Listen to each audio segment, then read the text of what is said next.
So Kevin, I got a question for you real quick. Question. So I've discovered something kind of new.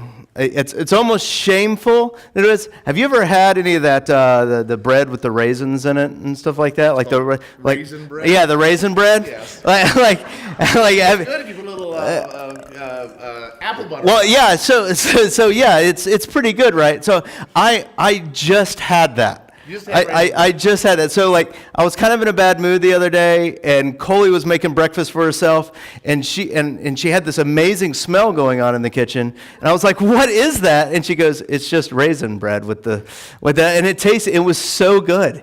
It was so good. You're 35 years old. You finally have raisin. Listen, this is not the first new thing ever. So like, I think, all right, we're done. Like, I get it. I think there's two lessons we can gain from it, though. A, you even if your day starts off pretty shoddy, that's kind of how mine kind of started off there, it can get better. And B, you're never too old to learn something new, right? Absolutely. Yeah, that's why we're doing a new sermon series called the Minor Leagues. But Hosea is a strange book. Like, it's a strange story, and it's odd and weird and wonderful, because I love it when it's weird and crazy and just doesn't make any sense. That's my favorite types of scriptures right there. So I hope that you guys can enjoy this too. So to begin with Hosea, you got to understand who Hosea is, that he's this prophet been called to the Lord, and the Lord has a special task for him. This is a photograph from the day and time of Gomer and Hosea. As you can tell, they were very white and very Nordic looking back then. So that's all right. But Hosea and Gomer, and actually right at the beginning of the second verse of Hosea, it explains what's going on in the entire book. Now, this is from the NIV translation. We usually use the ESV. And the reason why that we're using the NIV today is because the ESV uses words that most people would get upset with me if I said them on Sunday morning, all right? So instead, I made my wife read them in front of everyone during the thing. So here we go. So God says, this is chapter 1, verse 2. So God says to Hosea, "Go and marry a promiscuous woman." That's cleaned up a bit, all right? That's cleaned up. "Promiscuous woman, and have children with her. For like an adulterous wife, this land is guilty of unfaithfulness to the Lord." Boom, thesis statement set apart, right? So basically, can you imagine God coming up to you and going, "All right, so listen, I'm going to need you to marry a prostitute, all right? Not one that's like recovered from it, one that's actively doing it, right? And that's I need you to do that because everyone's gone straight crazy, right? That's what I need you to do. I need you to go marry this woman because no one is faithful to the Lord, and your wife will be an explanation of what is happening with everyone. It's an analogy, right? Can you imagine God using your life as an analogy? Some of you are like, "My knee pain's an analogy." I hear you. But it's like, oh my gosh. So this adulterous wife named Gomer, who's a prostitute, very unfaithful, she has problems being faithful, and God says, have children with her. And they bear 2 children, and this is a photograph of the 2 children. And creepy photo, right? Some of you are like, "I have a photo of me that looks just like that." What's going on with this wagon? I don't know. Like a weird doll in the front of it. So the first child is a girl, and God tells Hosea to name that girl No Mercy. That's the names of these kids. The first one is No Mercy. You grow up well-adjusted in school and life when your name is No Mercy, don't you? I'm all mixed up in the head, and my parents didn't put an H in my first name, right? So but then right after No Mercy was weaned, words from the scriptures, was weaned, they had a boy, and God said, "Not my people" is what his name of that child is going to be. This is a super happy story about a family, right? No mercy and not my people. They have these 2 kids, and then Trouble upon trouble comes. And Gomer, does she stay faithful after the 2 kids? No. She runs off to other men. She is a promiscuous woman. She is all these things. She runs off, and she actually ends up collecting all this debt from her acts. And God in chapter 3 tells Hosea this. Tells Hosea to be the faithful husband. And the Lord says, this is chapter 3, verse 1. The Lord said to me, go show your love to your wife again, though she is loved by another man and is an adulteress. Again, adulteress is cleaned up language, all right? So even though she is an adulteress, love her as the Lord loves the Israelites, though they turn to the other gods. You know, these are all bad things that the Israelites are doing. Though they turn to the other gods and they love the sacred raisin cakes. What? Hold on, what? Like, go back to the adulteress, love her as the Lord loves the Israelites, and because they're terrible people, because they love these other gods, and they're terrible people because they love raisin cakes. I just discovered raisin cakes. Like, why are raisin cakes so bad? Like, what makes these so terrible? Like, raisin cakes? Did any of you pick that up when Coley was reading that? No one? Some of you, good job. Some of you are quick. They're like, oh, I see what he was doing. But that's raisin cakes. I just felt like this is the spawn of Satan right in my head, right? Like that's, I mean, it's from Walmart, but I guess it's okay. I used to live there. But it's the raisin cakes. Well, that's frustrating. Like, what makes raisin cakes so evil? Like, I just got to throw away the evil stuff, right? Watch out, I almost hit you. Like, you got to throw away the evil stuff out of your life, right? Like, it's awful. It's like the raisin cake. So, all right, let's get back to the story for a second. Like this, so Israel is just like Gomer. She's going after all these other gods and the raisin cakes. So we'll get to that in a second. You see, they've gone after this wild life. They've gone after all these gods and raisin cakes. See, at this time, there was this king named Jeroboam II. Awful king. And everyone is just going after, I know, it's terrible, isn't it? Like, it's awful. Like, I scream about it too. This Jeroboam is just this terrible guy. Everyone's doing what they want to do. And there's this interesting theme all through Hosea.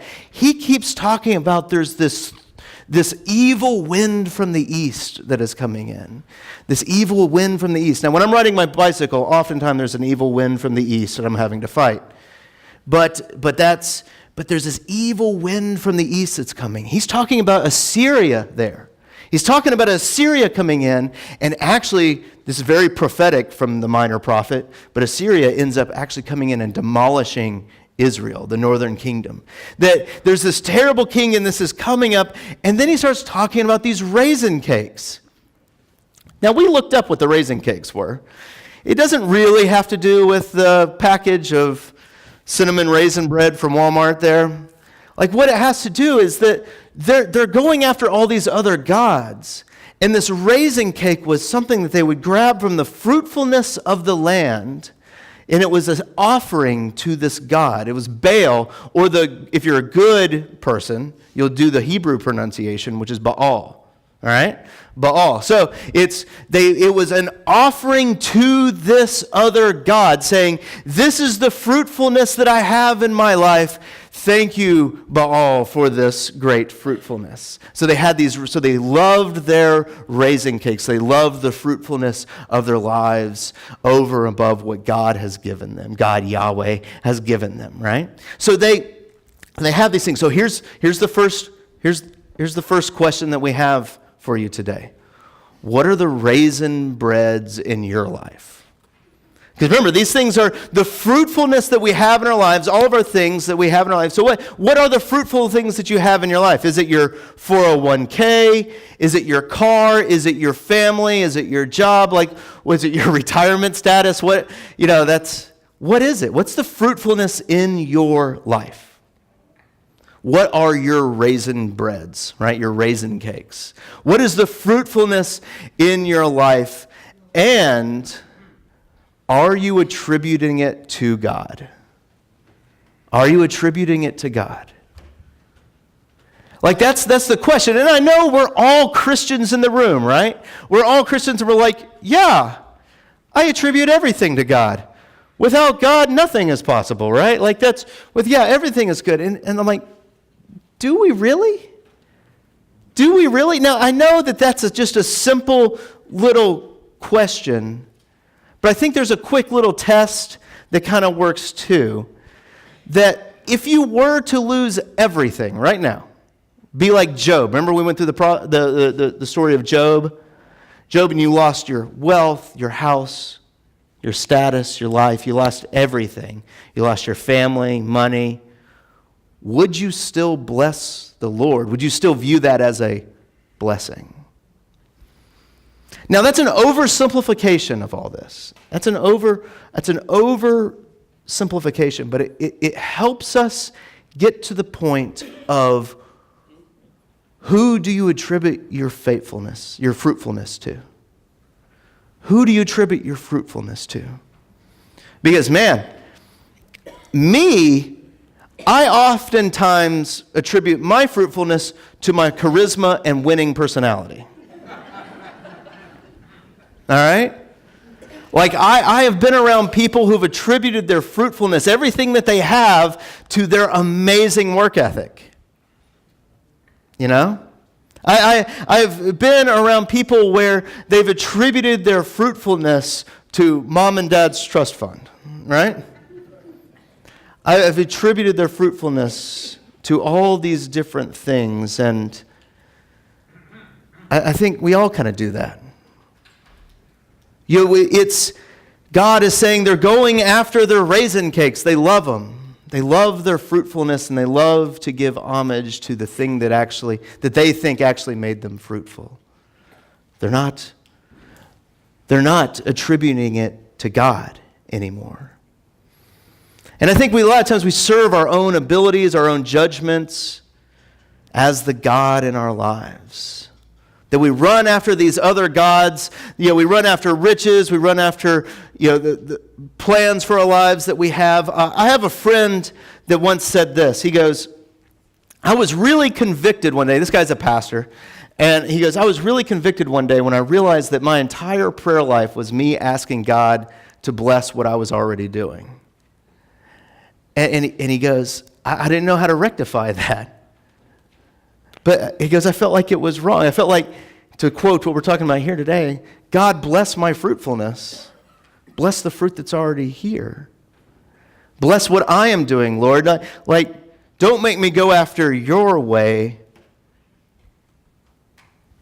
Bless what I'm doing. All right, let's get back to the story. So Israel, they run after all these other gods, and God, through Hosea, warns them because destruction is coming. Assyria is coming. Stop running after your fruitful raisin cakes, right? That's the warning through Hosea. Stop running after all of them. It doesn't bring good to your life. Destruction is coming. The wages of sin is death, right? And Assyria is coming, and they will destroy you. They will destroy you. And it's a doom and gloom picture. All through Hosea. We read it on Thursday together here. We read it on Thursday, and the people are constantly running after whatever they want in their own lives. They're constantly running after the raisin cakes. They're constantly running after Baal, these other gods, thinking that will make them and give them more fruitfulness. And God says you're not going to be able to save yourself. So God sends someone by the name of Hosea to give a strong message. To give a strong message. And this message starts turning around right at the end of chapter 2. when God starts talking about the kids again, and God says, I will have mercy on no mercy. Remember the kid's name is No Mercy? I will have mercy on no mercy. And I will say to not my people, but you are my people. And then they will say, you are my God. He comes to them. And then what we see in Hosea, because a lot of times we believe that God is just this angry God who's constantly smiting and angry. But in Hosea and most of the minor prophets, we find out the true nature of God. Because what I've heard a lot is that God was kind of this mean, nasty guy, then Jesus came over, and Jesus has perfume and like nice things, right? And he makes us all feel better. But in Hosea, before Jesus, we begin to find out who God really is. We find out who his true nature is. And at the end of the book, the last chapter, the very last bit, chapter 14, God says, I will heal their apostasy and I will love them freely, for my anger has turned from them. I will be like the dew of Israel. He shall blossom like a lily. He shall take root like the trees of Lebanon. His shoots shall spread out. His beauty shall be like the olive, and his fragrance like Lebanon. None of this stuff is literal here. It's all poetry. But just like you used to write poetry to your significant other, right? And you used all this flowery language, like I would swim across the ocean for you. No, you wouldn't. Don't lie. But it says something significant. It says something significant about how your heart is feeling in this moment. And God is saying that I just can't quit you. I just can't stop from loving you. And I will heal their apostasy. And he says, I will be like water, like dew for them, and they will blossom. And then he says this, and this is cool imagery here. He says, and they will take root like the trees of Lebanon. There's two images that when you put on your biblical glasses that start happening right here. That they will take root like the trees of Lebanon. The first image is this image of the Garden of Eden. That before all of this sin stuff kind of came into the world, there were these true trees and they were fruitful and everything was great. And I'm making you into that tree again. And the second imagery has to do with those pesky raisin cakes. That those pesky raisin cakes were offerings of thankfulness for the fruit that we have in front of us. But he says, I will make you rooted like the trees of Lebanon, and that trees themselves create the fruit. That he's saying that the trees will become the fruit, that you yourselves will be fruitful. That you're not just taking of the fruit that some random God is giving you, but through the Spirit of God, you will be creating fruit in your lives. And right now you're like, oh, that sounds like Galatians, like fruits of the Spirit. Exactly. That the fruits, we will be rooted down in through the Spirit of God, and we'll be creating fruits, acts of love, kindness, mercy, patience, so that all might be blessed. And then we see the second thing that God is talking about, this blessing of Abraham. That Abraham was blessed to be a blessing to all the nations, and we have that blessing too. And our fruitfulness blesses all of those people, and we see all that actually happen in Jesus Christ, where God, just like Hosea, runs after us and pays off all of our debts and brings us back into his house, back into his kingdom, back into his love. Even though we're wayward and we keep on eating raisin bread because we're bad people. Don't worry, you'll have an opportunity to have raisin bread at the end of the service, all right? But we keep on running after all of that. Jesus still keeps running after us and grabbing us and bringing us to him so that we may beautifully bear fruit and reflect the true nature of God to the world and all those around us. So, to end this whole book, we see that the editor of Hosea, he has this one on chapter 14, verse 9. He has this last verse as to what it's kind of all about. And he says, "The wise will listen to these words and understand them, but the foolish will stumble over them." In Hosea, we see who God is. He's one that shows mercy on no mercy. He's the one that says, "You are my people." He's the one that called out Hosea, and he sent Jesus, his son, to buy back all of our indiscretions, to bring us into his house so that we might have forgiveness of sins. This makes a lot of people stumble, but for the wise, we are able to rest in knowing that God loves us and he's here for us. All that from some old dusty book in the Old Testament, right? It's a cool book. And may it continue to bless you. Amen.